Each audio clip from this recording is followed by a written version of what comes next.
The right to speak out on nearly anything is an American tradition and arguably the most important part of the Constitution which affects our media and press. But with the right to free speech and expression comes a certain skepticism, especially in the media. As the audience, the listeners, or the readers, we have to question what exactly we're seeing and reading, who's giving us the information, and what their motivation is. Paul Waldman, the spokesperson for Media Matters, says he and the rest of Media Matters have noticed a consistent media bias throughout the course of the 2008 presidential campaign. Media Matters is an internet watchdog group that tracks the mainstream media in search of bias and false information, and they say Republican presidential candidate John McCain is getting a free ride from a large contingent of the press, even in outlets thought to be more politically liberal. Literally thousands and thousands of times that John McCain has been referred to as a maverick and a straight talker and all of those things that really are his campaign slogans that nonetheless reporters repeat in their own voices. And when it comes to foreign policy, one of the things that they tell us is that he's terribly experienced and knowledgeable about foreign affairs.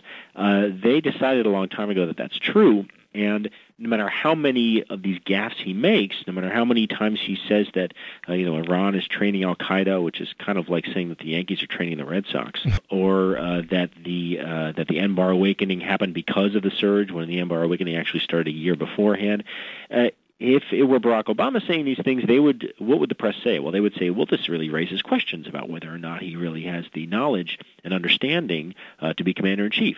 But since it's John McCain, they've already decided that he does. Not only have some of McCain's mistakes been played down by the media, but there's also a question of how close McCain actually is in the electoral race. Media outlets generally turn to the Gallup Daily Tracking Poll to check up on how candidates are doing. The poll takes a daily national average of the country's presidential preferences. In other words, it tracks the likely percentages of the popular vote. McCain has managed to keep the race close in the Gallup poll, sometimes even leading in it. But when polling is done at the state level, it tells a much different story. Pollster.com averages state-level polls to form the most likely picture of the Electoral College. In this poll, Obama leads with 284 likely electoral votes to John McCain's 157, with 97 electoral votes as likely toss-ups. However, Media Matters has noticed that many media outlets are reporting their polls very selectively, careful to paint the picture of a close race.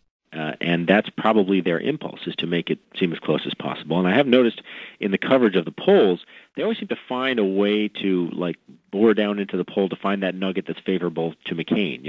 The story will say that Barack Obama has a problem with white women between the ages of 55 and 65, and that's the lead of the story. And then it's not until you get to the 12th paragraph that you see that, in fact, Obama is leading by 6 points, despite the fact that he allegedly has all these problems. There's not a lot of discussion of the different demographic groups which John McCain is having trouble winning over.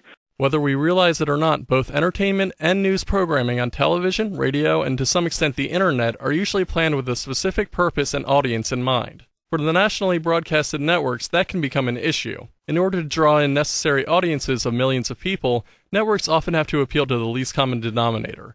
And to do so, they have to make entertainment both comprehensible and inoffensive to the majority of their audience. Troy Patterson is the television critic for the popular internet magazine Slate.com and often critiques television programming from a sociological perspective. In a recent article entitled The Satire Recession, Patterson takes issue with the way major networks have handled political comedy. If you do Jay Leno's show and you want to have an audience of 6 or 7 or 8 million people a night, you're not going to be trying to do material that's actually interesting is going to be the exception rather than the rule. For one thing, you worry about offending anyone's political sensibilities. I mean that in sort of a left-right binary way, but also, to address sort of the political system itself in some ways offends everybody who's just trying to, kick back with their cookies and their glass of milk at 11:30 at night. Cable networks, on the other hand, tend to have more creative freedom in terms of their programming. Most appeal to niche markets with smaller audiences and fashion their entertainment to fit their viewing demographic. Take Comedy Central's The Daily Show and The Colbert Report, for example. Neither of the shows are purely news or purely entertainment, and even though their comedic value may outweigh their news value, both shows still have a serious side.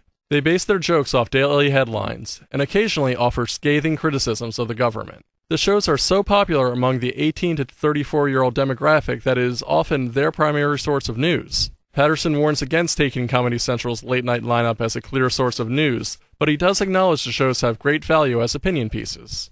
In any given week, Stephen Colbert and Jon Jon Stewart are going to be a lot more interesting than, say, Maureen Dowd or maybe even David Broder. I think that they're kind of establishing themselves as legitimate sources of opinion, kind of crystallizing bits of thought and offering analysis about politicians and the press.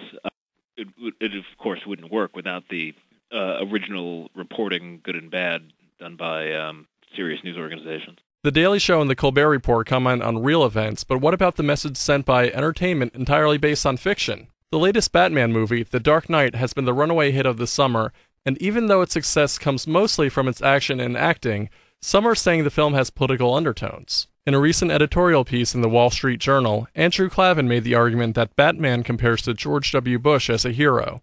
Klavan says both are willing to skirt the law in order to better protect citizens of their respective country and city. Similarly, the show 24 has been a ratings hit for Fox, and its hero, Jack Bauer, has broken the law much like Batman and Bush, to protect the country. Paul Waldman has concerns that the show presents a sensationalist view of terrorism because of its high-intensity plot lines.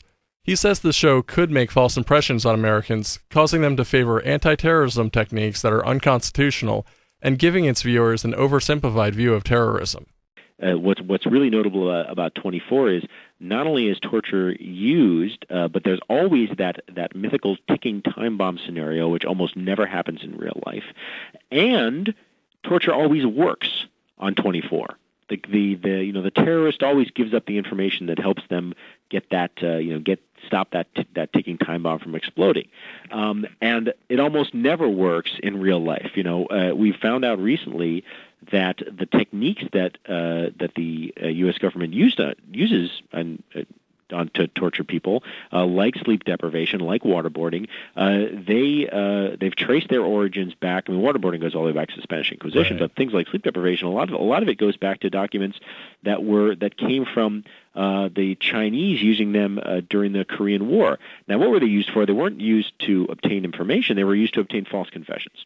Sometimes, though, it may be best not to read too much into the plot lines of certain shows and movies. Troy Patterson argues having a controversial hero is inherent to the action genre and not necessarily a reflection on politics of the time. Venture to say that it is sort of indirectly a response in many ways. I think that the kind of the format of an action show is sort of inherently kind of right-wing.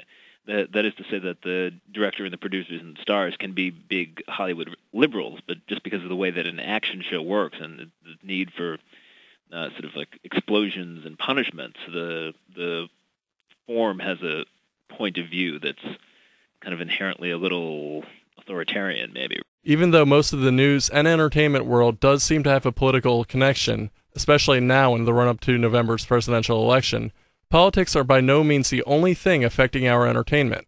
Recently, revolutions in technology have driven entertainment in a new direction. The 2006 launch of YouTube revolutionized accessibility, spawned new forms of entertainment, and created more improvised and erratic comedy.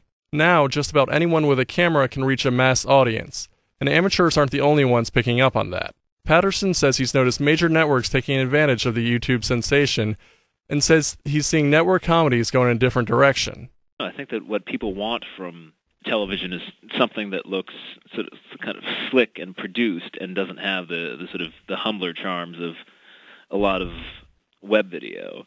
I think it is the case that you can see here and there instances where the tone of TV comedy has been pushed in a particular direction by web video. Maybe the sensibilities in some ways can be a bit looser and more absurd. The news world, however, is just as impacted by the World Wide Web. There's been a clear shift in the way people get their news, and both broadcast and print outlets are extending their reach to the information superhighway. Nearly all cable news programs are adding blogs and online chats, and as prominent members of the blogosphere, even Media Matters sees they have an opportunity to spread their message to millions. Waldman says the organization has an obligation to try to deliver the truth to whoever will hear it, or in this case, read it. The truth has to be spread, and it has to be given to citizens and also to reporters to make sure that they keep on getting things right and not spreading misinformation. And that's why we do what we do, and it is something that requires daily vigilance. For You Are Here, I'm Dan Wyman, 88.9 FM.